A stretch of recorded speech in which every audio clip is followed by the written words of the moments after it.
ఒక ఊరిలో పిల్లి ఎలుక ఇద్దరూ చాలా శత్రువులు. ఎలుక ఎప్పుడు పిల్లిని చూసి పారిపోతూ ఉండేది.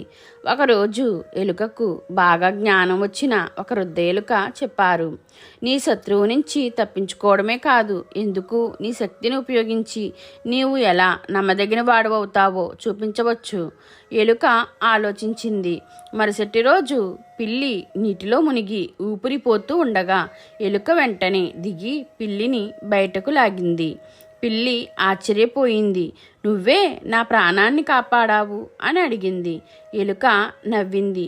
నీవు శత్రువువే అని నేను అనుకున్నా. నీ ప్రాణం విలువైనదని తెలిసి సహాయం చేశాను. ఆ రోజు నుంచి పిల్లి ఎలుక శత్రువులు కాకుండా మిత్రులయ్యారు. ఈ కథలోని నీతి, ప్రేమతో కూడిన కార్యం శత్రుత్వాన్ని కూడా మిత్రత్వంగా మార్చగలదు. మీకు ఈ వీడియో నచ్చితే లైక్ చేయండి, షేర్ చేయండి, కామెంట్ చేయండి, నా ఛానల్ని సబ్స్క్రైబ్ చేసుకోండి.